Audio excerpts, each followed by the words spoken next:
नमस्कार, मैं खुशी और आप देख रहे हैं MHT live Mumbai Hindmata times. आइए नजर डालते हैं इस वक्त की बड़ी खबर पर।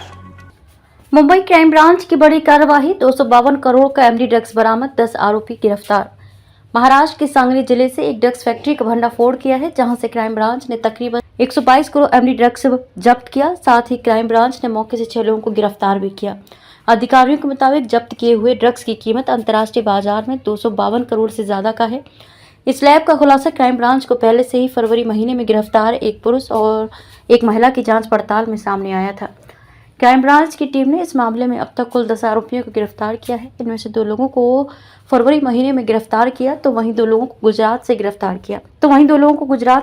किया, तो 6 लोगों को सांगली से गिरफ्तार किया गया है। क्राइम ब्रांच के अधिकारियों के मुताबिक यह एक प्रॉपर चेन बनाकर काम किया करते थे। हर एक व्यक्ति को अपना अपना काम बांटा गया था। सांगली की लैब में ड्रग्स बनाकर के उसे प्रॉपर चेन के तरीके का इस्तेमाल करके मुंबई लाया जाता था। ड्रग्स काफ़ी अच्छी क्वालिटी का बनाया जाता था और यही वजह है कि अब क्राइम ब्रांच मुंबई के उन पॉश इलाकों में भी जांच शुरू कर रही है। फिल्म जगत से जुड़े लोग और वीआईपीज रहते हैं। क्राइम ब्रांच को शक है कि आगे भी इस मामले से जुड़े कई और खुलासे होने की संभावना जताई जा रही है। मुख्य संपादक विजय सिंह की रिपोर्ट।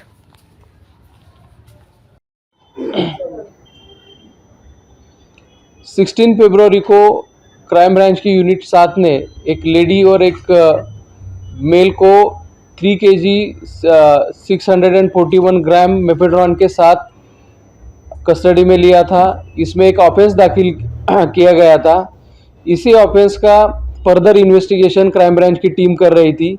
इसी फर्दर इन्वेस्टिगेशन के दरमियान सांगली डिस्ट्रिक्ट में कवटे महाकाल तहसील के यहाँ पे इरली करके एक गांव है। इस गांव के एरिया में मैन्युफैक्चरिंग यूनिट पिन पॉइंट करने में, वो डिस्ट्रॉय करने में और वहाँ से 122 kg मेफेड्रॉन सीज करने में क्राइम ब्रांच की टीम सक्सेसफुल हुई है। इस पूरी कार्रवाई में 6 एक्यूज को हम अरेस्ट कर चुके हैं। टोटल एक्यूज की संख्या इस केस में अभी 10 हो चुकी है और अब तक इस केस का जो टोटल सीजर है वो 252 करोड़ का हो चुका है और इस केस का फर्दर इन्वेस्टिगेशन जारी है। सर, वो इरली गांव में जो आप कह रहे हैं बनाने की जगह थी, वो ओनरशिप किसका था? क्या उसे पकड़ा गया है? ओनरशिप जिसकी थी उसको भी पकड़ा गया है। इन 6 एक्यूज में उसका भी नाम है और जो मेन मैन्युफैक्चरर था, जो बनाता था, जिसके पास टेक्निकल नो हाउ था पूरा, उसको भी हम अरेस्ट कर चुके हैं। इतनी बड़ी तस्करी आप कह रहे हैं, तो मुंबई में इनके टारगेट ऑडियंस क्या होते थे? स्कूल होते थे, कॉलेज होते थे या ये जो मेफेड्रॉन मैन्युफैक्चर किया जाता था वो क्रिस्टल फॉर्म में था, एकदम वाइट कलर का और क्रिस्टल फॉर्म में था, जिसको नारकोटिक्स की लोकल लैंग्वेज में लैविश करके बोला जाता है। इसको हाई क्वालिटी मेफेड्रॉन समझा जाता है। वो बहुत ही हायर रेट से लोकल मार्केट में बेचा जाता था और ये ग्रुप की अपनी एक डिस्ट्रीब्यूशन चेन है।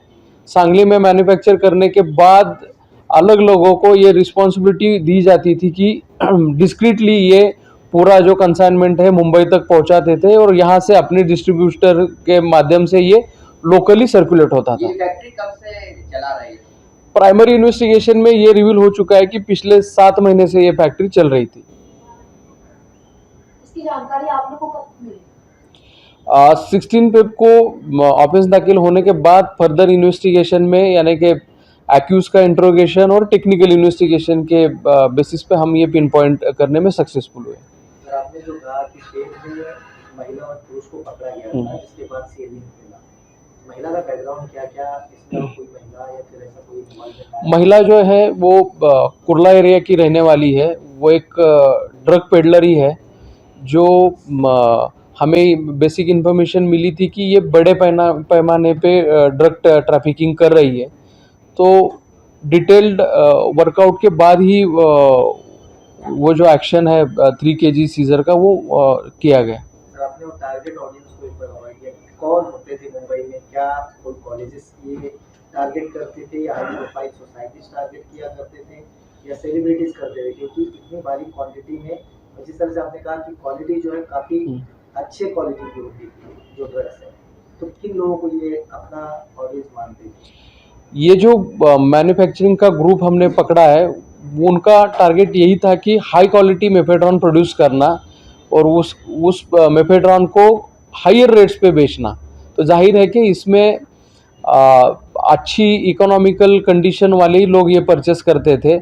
अभी तक कॉलेजेस या फिर आपने जो दूसरा एंगल पूछा है वो इन्वेस्टिगेशन में रिवील नहीं हुआ है, लेकिन हम उसके बारे में भी इन्वेस्टिगेशन कर रहे हैं। खबरों में अब तक के लिए बस इतना ही। फिर होगी आपसे मुलाकात ऐसी ही एक और बड़ी खबर के साथ। तब तक के लिए नमस्कार और देखते रहिए MHT live Mumbai Hindmata times. ऐसे ही लेटेस्ट अपडेट्स के लिए हमारे चैनल को सब्सक्राइब करें और तुरंत नोटिफिकेशन पाने के लिए बेल आइकन प्रेस करना ना भूलें। और अगर आप हमें फेसबुक के माध्यम से देख रहे हैं तो हमारे पेज को फॉलो जरूर करें। धन्यवाद।